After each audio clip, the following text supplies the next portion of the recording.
I want to talk about modalities and how they have been a good experience and potentially negative experiences so far in my clinical experience. So a positive that I find with some modalities, with like ice and compression during acute phases of injury, like when there's a lot of swelling, I find that ice and compression will help alleviate the pain, help calm down the swelling, especially the compression. It can help flush it up the lymphatic system. So have found that to be super effective during the like initial phases of healing. So just getting that inflammation down, getting the swelling down, and just help decreasing the pain and pain management. Some ways that maybe I have seen modalities not work effectively or maybe counteract productively. Um, One way is at my job as a chiropractic assistant, we also use heat and stim.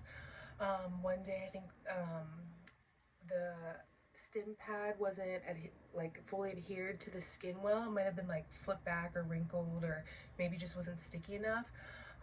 And the patient came back a day or two later. There was a tiny bit of a burn mark, and that can be because the pad wasn't sticking well enough onto the skin, or maybe it was folded back and not just on completely. So it's really important that we're always applying or doing modalities correctly and safely so our patients and athletes don't get hurt. I also have seen, not from my personal experience, but my observations in the clinical, from like a Graston or a scraping technique, is that the scraping technique was a little bit too harsh or rough. So the following days, the patient was too sore, couldn't really do treatment, and just the therapy. I mean, it's sometimes normal to be a little bit sore after Graston, but this patient was like extremely sore and in pain. So I feel like that was a negative side effect to a therapeutic modality, more of like a manual therapy, but you're still using some sort of edge or tool. Um, I've also been really excited to see how cupping has been more utilized with like movements and exercise, instead of just sitting there with the cups on.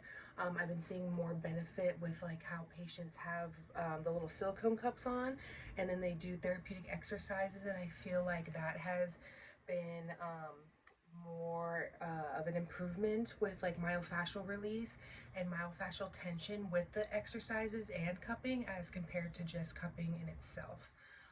So that's kind of like a combo of like a good thing I've seen and something that helps make it better. But yes, those are some things that I've experienced so far in my clinical experience with just a handful of modalities, both a kind of where I do see a lot of improvement, like especially at the initial phase of healing with the cold and the swelling, and then at the maybe like mid, like maybe some acute, maybe just some chronic like tightness with the cupping, and then just some things to look out for when you are doing modalities in general, making sure we're always checking in with the patient and making sure that we are applying and using modalities safely and effectively.